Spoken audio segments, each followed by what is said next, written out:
Bienvenue à toutes et à tous sur votre chaîne d'infos en continu. Je vous propose de revenir sur les sujets d'actualité qui ont marqué notre région toute la semaine. Avant cela, un mot de la météo pour regarder ensemble les prévisions du début de semaine prochaine et il n'y aura pas beaucoup d'amélioration. Malheureusement, jusqu'à mercredi au moins, ce sont des nuages bas qui nous attendent avec de la pluie, beaucoup d'humidité. Les températures, en revanche, elles vont se montrer toujours aussi douces. 15 degrés attendus lundi après-midi dans le nord et le Pas-de-Calais et jusqu'à 12 degrés mercredi.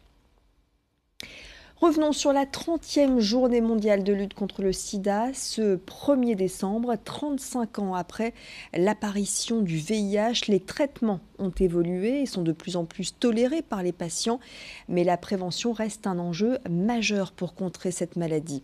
En France, en moyenne, 6 à 7 000 nouveaux cas de VIH sont détectés chaque année. Un tiers des personnes contaminées a plus de 49 ans. Le virus touche donc toutes les catégories d'âge. Alors, médecins et responsables d'associations insistent sur le dépistage, à l'image de Bertrand Riff de la coordination régionale VIH.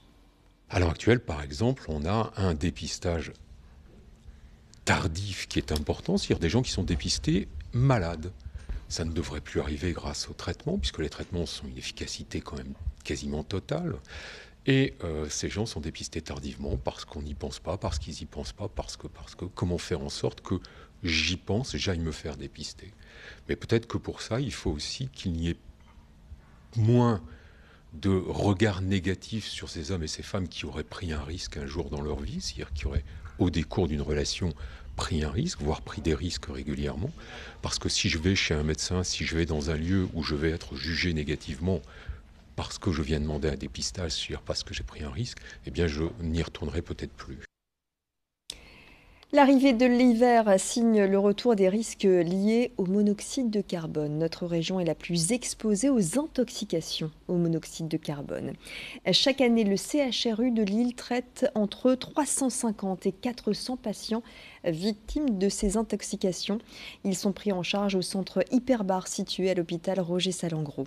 Ce centre Hyperbar est constitué de 3 chambres indépendantes et étanches réunies grâce à un sas. À l'intérieur, les patients sont exposés à une pression supérieure à la pression atmosphérique, ce qui permet d'accroître l'oxygénation des tissus. Au CHRU de Lille, cette technique est utilisée depuis les années 60. En 2012, le caisson Hyperbar a laissé place à cette installation plus évoluée et moins anxiogène pour les patients. Il en existe une vingtaine en France. Le professeur Daniel Mathieu est chef du pôle réanimation au CHRU de Lille. L'intoxication au monoxyde de carbone peut se présenter de manière assez différente. Certaines sont modérées, avec juste une perte de connaissance, des réflexes vifs, etc. et vont être traitées un peu comme un patient ambulatoire. D'autres peuvent être extrêmement graves, avec un patient comateux, nécessitant une assistance ventilatoire, voire même des fois circulatoire.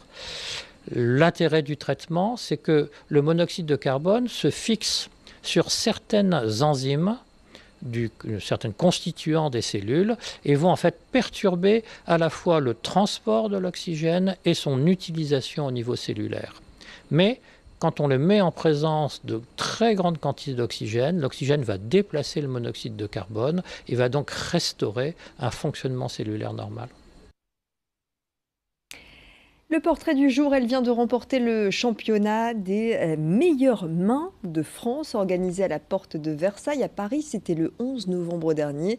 À 44 ans, Cathy Sissoko a quitté le secteur immobilier pour passer un CAP esthétique, puis un certificat de qualification professionnelle. Pendant 1 an, elle s'est formée dans une école de coiffure et d'esthétique. Aujourd'hui, à 49 ans, elle travaille dans un prestigieux spa à Paris. En juin prochain, elle va concourir au mondial des meilleures mains et ce sera à Copenhague. Les championnats du monde, c'est à Copenhague le 22 et 23 juin 2019.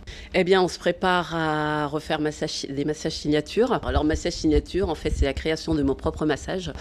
Ça va être une préparation qui va être plus difficile, puisqu'on est, je ne sais pas combien nous allons être, mais je pense qu'il y a beaucoup de monde.